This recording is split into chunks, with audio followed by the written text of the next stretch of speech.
Welcome to Broadcast Advocate, the official podcast of the National Alliance of State Broadcasters Associations. I'm your host, Timm, president of the Nebraska Broadcasters Association and president of NASBA, joined by my colleague, Wendy Paulson, president of the Minnesota Broadcasters Association and past president of NASBA. The partnership between the National Association of Broadcasters and NASBA represents one of the most vital alliances for local media. The NAB brings national advocacy and strategic policy leadership, and NASBA ensures the pulse of local broadcasting is never lost in Washington, D.C. We value this partnership tremendously between NASBA and the NAB, and we're thrilled to have a great guest today, Curtis LeGeyt, the president and CEO of the National Association of Broadcasters. And Curtis, congratulations on being named to the Washingtonians list of the most influential people of 2025 shaping public policy. I think you're one of 500 to be recognized. Congratulations and welcome, Curtis. Thanks so much, Jim. It's a pleasure to be here. And as you say, when we are talking about public policy and advocacy, it is this partnership between NAB and the state associations that gives us heft in Washington, D.C. So I'm grateful to have the conversation today. And also congratulations on a successful NAB show, Curtis. It was great to be there. Congrats on that. We noticed that the focus was really heavy on content and also on innovation. So how is the NAB helping local broadcasters adopt new tools and technologies to support content and innovation? Well, thank you for the question, Wendy. Look, if there's one takeaway from the recent NAB show, it's that we represent an industry that continues to grow, continues to innovate, but we need to engage our audiences in different ways. So our focus on artificial intelligence, on how to sync up the creator economy with the local focus that broadcasters do best, and really the raising the profile of our role on just these major cultural topics, whether that's sports, whether it's journalism. We did a 3-day sports summit. We have done sessions across New York and Vegas on trust in journalism. And we want to be a convener in all of these spaces. And yes, there's a broader context here than just broadcast. But because of the trust that we have with our audiences, I think we are an ideal convener here. So we want to put our local stations, television and radio, at the center of all of this. We want to ensure that local stations are equipped to embrace these technologies, certainly create efficiencies where we need them, but never lose sight of the fact that our competitive advantage is local. It's boots on the ground, and we want to create bandwidth for our stations and their people to do more of what only humans can do. And that's what I think really the thesis is of NAB show. Excellent. In our last episode of the Broadcast Advocate podcast, we really dug into AM radio. Surprise, right? At this point in time, we're closing in on that magic number of 218 with 160 co-sponsors to date in the House. We've got great bipartisan support for the AM for Every Vehicle Act. How do you see the NAB helping us get this across the finish line? And what can the broadcast community do to help? Yeah, well, listen, there's no legislative effort that I've been prouder of over my 13 years at the NAB than what we've accomplished together on the AM for Every Vehicle Act. And the reason for that is simple. We have a very, very talented lobbying team in Washington, D.C. The state association executives, none more effective than you, Jim, and you, Wendy, obviously leading the charge to sync up what we're doing in Washington, D.C. with our local stations. But what's different about this legislative effort is that it's really been driven by our listeners. The fact that over the course of the last 2 years, more than 800,000 AM radio listeners have reached out to their member of Congress to speak to them about the importance of local radio, ensuring that they have access to it in newly manufactured automobiles. That's why we've gotten so much traction on this legislation in such a short period of time. And that's a great thing legislatively. I think it's also a great thing for our industry. Sometimes we can take for granted how important our medium is for our listeners. And an exercise like this, I think for all of our AM station owners across the country, reinforces what they're doing every day, especially in times of emergency. As you state, I think we are very, very well positioned. This Congress The bill was reintroduced right out of the gates with a new administration here. It moved very, very quickly through the Senate Commerce Committee, has already passed out of that committee, has achieved more than 60 Senate co-sponsors, which for anyone who follows legislative policy, I think folks know that's kind of a magic number to overcome any filibuster. So it has the Senate support that it needs to get floor time and pass. It's just a matter of finding time for that in the Senate, given a very, very packed legislative calendar between all the nominations coming out of the White House, as well as Congress's focus on tax reform and the reconciliation process. That's just taking up a lot of time and oxygen. On the House side, the bill already has over 160 co-sponsors this Congress. There are a lot of distractions here in Washington, D.C., yet this is one that continues to, I think, push through all of that noise. It's also bipartisan in an environment where there is almost no bipartisanship. You know, the leads here are strange bedfellows, a conservative Republican from Texas and Ted Cruz, and a liberal Democrat from Massachusetts in Ed Markey. They're not doing a lot of legislation together, but they are very, very vocal on this one. You know, the House bill is being led by Gus Bilirakis, who's the top Republican on our issues on the House Energy and Commerce Committee. He chairs the relevant subcommittee here, as well as Frank Pallone, who's the top Democrat in the full Energy and Commerce Committee. So I think we've got the legislative firepower that we need here to get this done. But there's a lot of distraction in Washington. So I would urge every station, whether it's manager, talent, listening to this podcast, to ensure that you're talking about this with your listeners, because that continued listener engagement is what is going to keep this on Washington's radar. And I think if it is on Washington's radar over the remainder of this Congress, when that opportunity presents itself, where there's an opening in the Senate calendar for floor time, or an opportunity to attach this legislation to maybe a larger legislative vehicle, we're going to have done our work to be there. You know, it's thank you so much for that. And you're right regarding what broadcasters can continue to do. Just because you don't hear about it every day from NASBA or from the NAB doesn't mean it's down on the priority list. It's still at the top. But in addition to AM, we know that there's other legislative priorities as well. Let's have you direct us and tell us what some of those priorities are. Well, given the environment in Washington right now, you know, we're very realistic about what can be accomplished legislatively. I think we've got a great bill that we're on offense on, which we just spoke about in the AM for Every Vehicle Act. But I also think we need to leverage our industry's strong congressional support in other ways. You know, we know Washington right now is being dominated by executive branch actions. You know, President Trump and the new administration have been very outward about their feeling that they have a mandate to push regulation from the White House on down, and to push a very, very aggressive agenda. And we want to ensure that our priorities are a part of that. So at the FCC, we are pushing for a modernization of the media ownership rules. Both the current restrictions on national reach for any one ownership group, as well as restrictions that prevent any one company for oftentimes owning more than one big four station in a television market. On our radio side, in many cases owning more than five FM stations in a market. These rules were written in a time where broadcasters only competed against other broadcasters for audience, for advertisers, for programming rights. And sports are probably the most visible example here. As you see major sporting events migrating to Netflix, to Amazon, to Apple, we need the scale to compete with those behemoths. And right now, we're subject to a set of restrictions on our scale that the tech companies just don't have. So we are out of the gate strong, urging Congress and educating Congress to communicate with the FCC to ensure that modernization of these rules is at the very, very top of their agenda.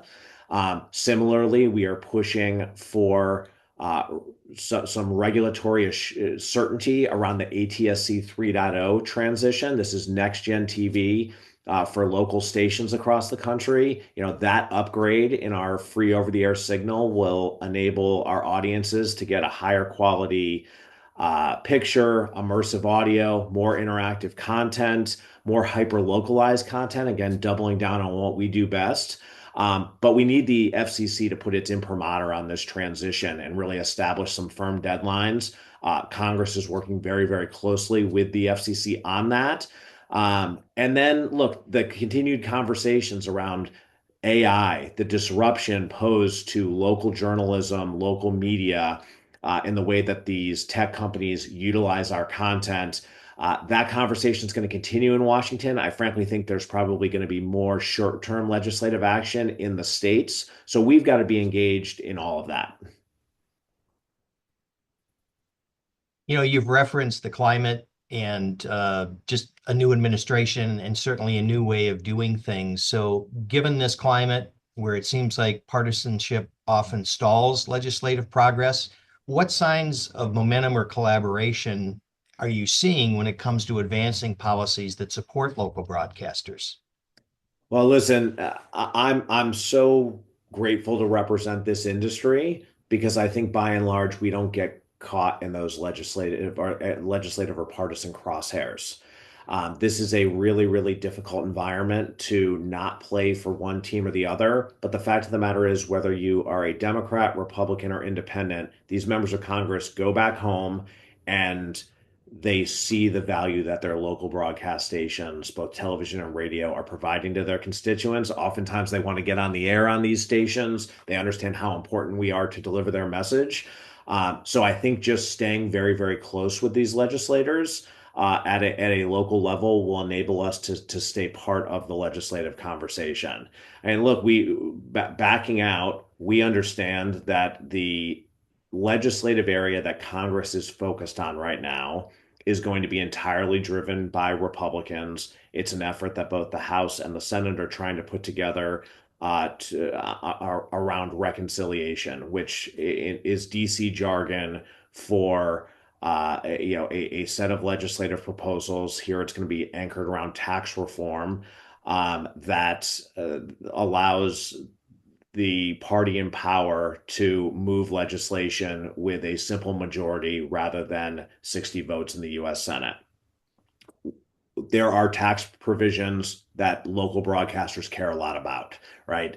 We have always felt that the current deduction for business advertising is good for consumers and also existential for a medium like ours that's so dependent on advertising revenue, and that any modification of that deduction that might disincentivize a business, especially a Main Street business, from advertising, especially in a difficult economic climate, would be bad policy and also really bad for local broadcasters. So we are ensuring that we are part of the conversations, that as Congress is looking at ways to offset some of the reductions that they want to make in certain areas of the tax code, extending the current Trump tax cuts from 2017, but also looking at some other areas that the administration has committed to, that we're not a source of funding for that. We also think that there's some simplifications here that can allow broadcasters, especially those who are highly leveraged, to better reinvest in their communities, that will better enable transactions, M&A in the industry. If there is regulatory relief that allows broadcasters to get more scale, there are some tweaks to the tax code that will help enable those transactions. So we're having conversations around all of that, knowing that that's going to be a focus of both the House and Senate Republicans over the next 3 to 6 months. But also without taking the eye off of our offensive agenda here, which is modernization of the ownership rules, getting the AM Radio for Every Vehicle Act over the finish line, and getting a set timeline around ATSC 3.0. And I'm going to continue to repeat those three priorities because my view is, there are 60 things happening where NAB and local broadcasters have some hands in shaping either the legislative approaches or regulations.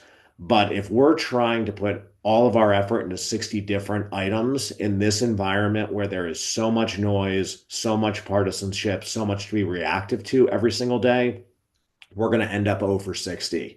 So I think we've got to really focus our efforts on those areas that we know can get some traction in the short term here. Our industry needs some immediate relief that Washington can provide. And I think in those three areas, if we work very, very closely together, we're going to get it. I know we've talked a lot about big tech, and certainly no surprise that there's tension between big tech and local broadcasters, which I think is interesting because they do also have to work together.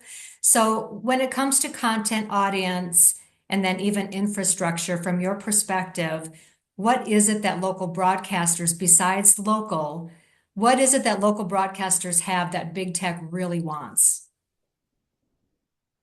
Well, I think you hit the nail on the head. It's hard to have this conversation without saying local, right? I mean, that is our competitive advantage in this media landscape. It is also our competitive advantage in in the business landscape, right? We have those relationships with the small businesses that Amazon, Google, because of their not just national but global footprint, they don't have the intimacy of the relationship that broadcasters do. But look, stepping back, I also think there is a trusted, fact-based element to what broadcasters provide that no one else in this ecosystem has right now. And obviously, with great trust comes great responsibility. So we need to continue to invest in our vetting, in our relationships, and ensuring that we are doing this better than anyone else. But that's something that you're not going to find on social media. I look at our local service as an antidote to what the tech companies are doing. I also think in times of disaster, when other forms of communication fail, who's on the ground reporting? Local broadcasters who our audience is able to engage with because of our redundancy. You know, you can get your local radio station even when the power's out. You can get your local television station when the internet is down. You know, the tech companies aren't there for any of that. So that is the thing that we provide that no other form of media does, especially the tech companies. And I always say, you know, they want what we have, meaning they want our spectrum, they want our content, but they don't want to do what we do, which is this hyper local community service. And so we're going to fight for it.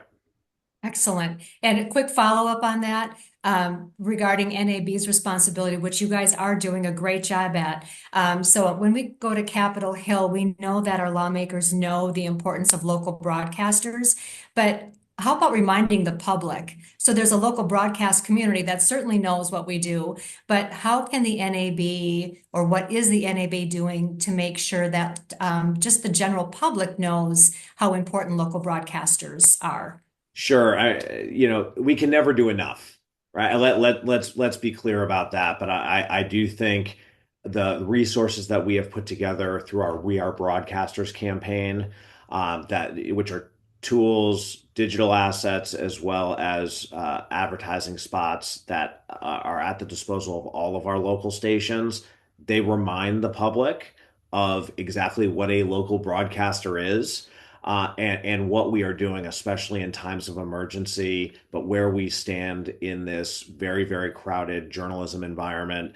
How we approach it that differentiates us from other forms of media, certainly differentiates us from big tech. I would encourage stations to lean into those spots.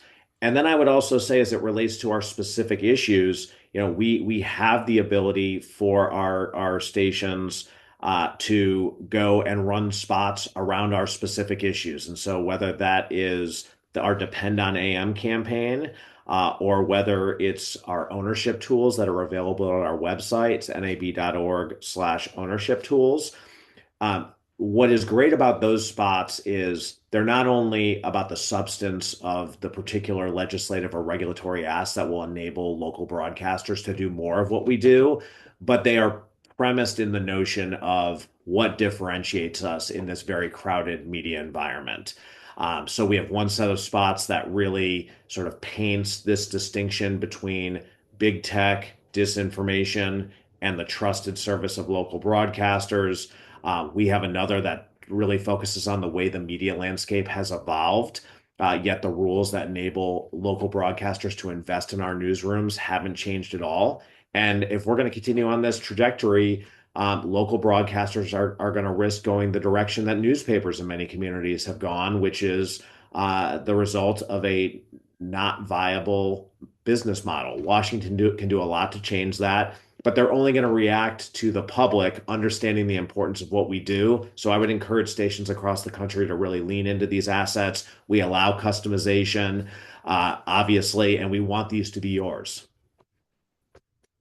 Thank you, Curtis. And that is something that NASBA will work hard to continue to reinforce within each state broadcast association's membership. Can Look, I we can I covered a also lot of. can I also add, Jim? Those are the assets. I should also go back though to where we started, which is, you know, no one is going to tell this story for you. And I say that to our members every day as it relates to Washington, D.C., but I think it's the case for the public at large as well, right? If we're not extolling what we do every day and using our megaphone to differentiate ourselves from all of our competitors, the tech companies aren't going to tell that story for us. And so that I think is the other piece of this is just leveraging our airwaves and really reminding, especially the younger audience, that just doesn't differentiate these different forms of media. We need to be engaging with these audiences wherever, however they want to consume our content. Yes, it's going to be through our evening newscast, but also ensuring that that content is customized or that we're doing some different things through social media, through our podcasts, through other types of digital engagement.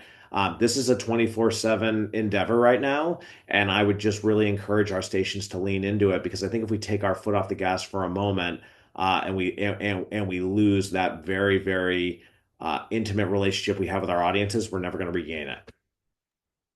Oh, thank you, Curtis. That's a great closing statement, if you will. We really appreciate your time. Covered a lot of critical issues in a short amount of time, but it's real-time information that's very important to our industry and to all of our member stations across NASBA. So I want to say thank you to Curtis LeGeyt for joining us today on this episode of the Broadcast Advocate. Please be sure to subscribe to our YouTube channel or wherever you listen to or watch your favorite podcasts. To learn more about NASBA, visit our website, which is nasbaonline.net. For Wendy Paulson and the National Alliance of State Broadcasters Associations, I'm Jim Timm. Thank you for watching and stand by for our next episode of Broadcast Advocate.